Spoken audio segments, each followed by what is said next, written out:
कुछ एक दिन से ये दोनों शेयर जो आप स्क्रीन पे देख रहे थे, एक्साइड इंडस्ट्रीज और अमर राजा फोकस में रहा। आज भी दोनों स्टॉक्स एक 7% ऊपर है और दूसरा 3% ऊपर है। तो इसके दो प्रमुख कारण हैं। एक तो ऑल राउंड मूव जो आप ईवी प्लेयर्स में देख रहे हैं, क्योंकि गवर्नमेंट, रेगुलेटरी बॉडी, सारे लोग ने ईवी की तरफ पुश करते हुए दिख रहे हैं। कुछ एक लास्ट महीनों से, अभी आपको लास्ट वीक दिल्ली का ईवी पॉलिसी भी आया।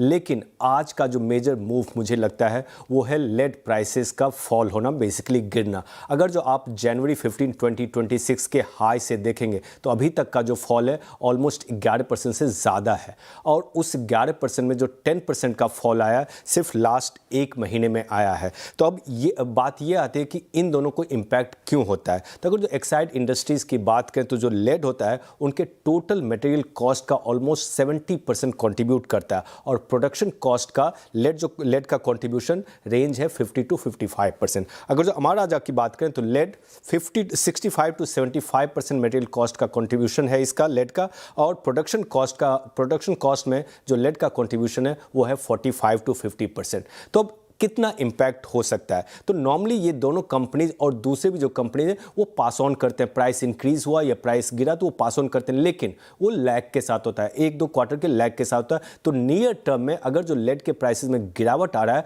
तो उसका इम्पैक्ट मार्जिन में पॉजिटिवली देखा जाएगा। और वो कितना हो सकता है।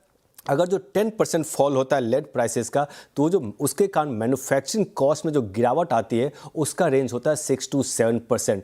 तो अभी जो नियर टर्म में दोनों कंपनीज के मार्जिन में आपको पॉजिटिव इंपैक्ट देखा जा सकता है। तो दो प्रमुख कारण, एक ईवी पुश, लेकिन मेजर जो कारण है वो है लेड प्राइसेस में गिरावट। इसके कारण दोनों स्टॉक्स में आपको तेजी देखने को मिल रहा है।